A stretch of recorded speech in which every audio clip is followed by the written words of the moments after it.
So one of the most exciting things that Gabriel feels about the tachyon is it helps you become, what Gabriel mentioned in spiritual nutrition, a superconductor for the divine.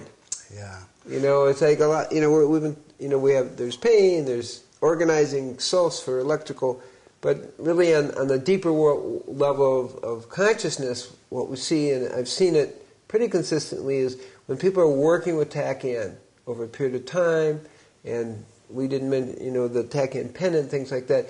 You become, in a sense, a superconductor divine, because it appears that what it's doing is organizing all the subtle bodies so there's no resistance to the flow of the divine energy coming into the body. And I think this is something that's kind of evolved over time, that but you observe. Oh, absolutely. You know, and I like to hear what you were thinking about it. It's been actually, in many ways, the reason I do what I do.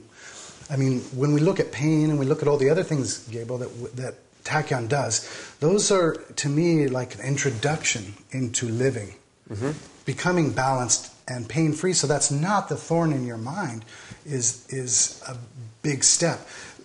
Blowing somebody's mind that can't understand why this happened and taking beyond that to realizing there's more is something else that's been a lot of fun.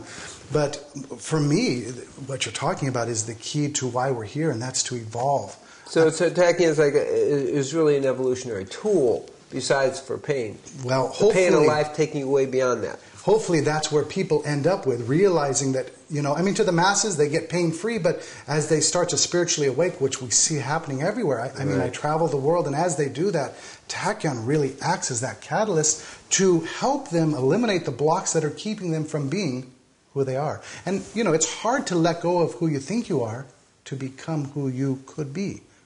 And tachyon really is a catalyst to opening that up. Becoming a superconductor, when we are that, then, you know, the blockages aren't there, and we get fed from everything we see, we hear, we do, we love.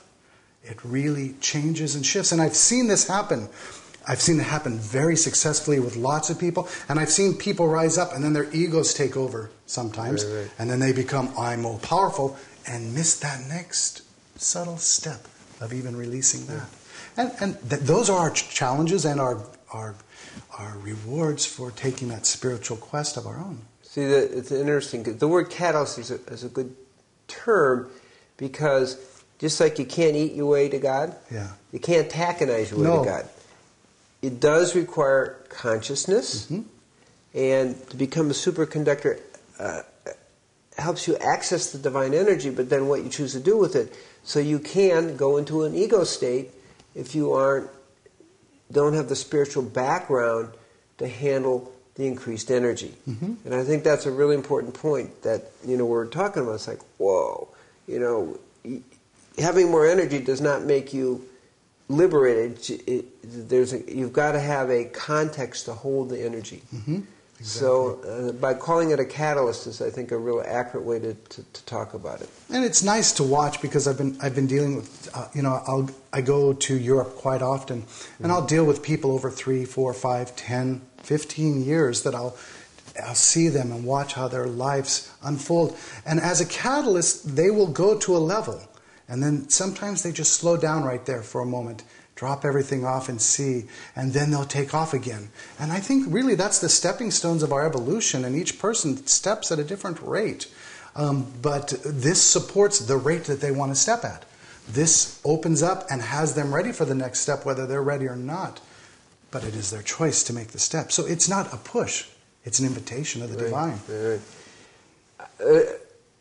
There's another metaphor I use. We call it the 5 sense biocomputer mind. Okay?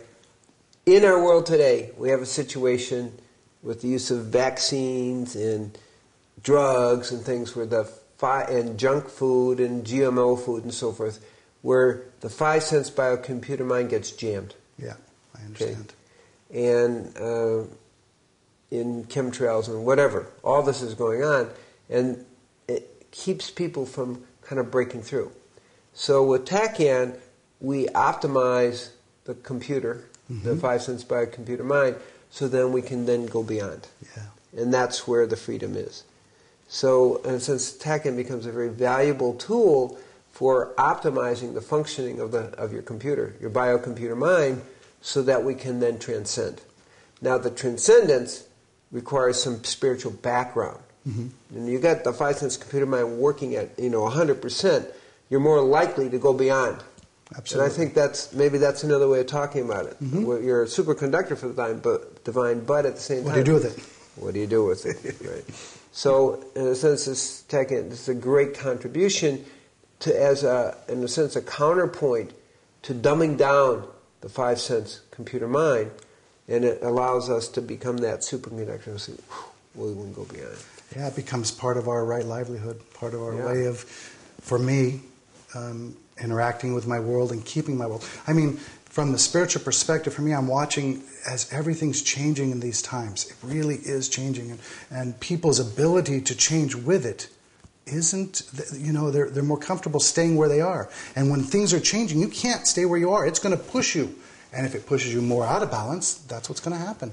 Right. And tachyon allows us to stay in balance and to evolve into this potential that it gives us the energy and clarity to make the bifurcation choice. Right. Because in consciousness, you have to make choices. It's different than a pain bifurcation. Yeah. It's a consciousness bifurcation. It's really important that people don't, really use it in the right way. And as you've experienced if different people have used it, you can build the ego too. Yep. And it can actually work against you. It's your choice. Yeah. But that's conscious bifurcation, though, as you said, which is so beautiful because we come to a point where we can decide clearly, make the choice of which way we're going to go. Is it going to serve who I am and what I'm doing, or is it going to serve where I don't want to be anymore? Right. Which way do I want to go?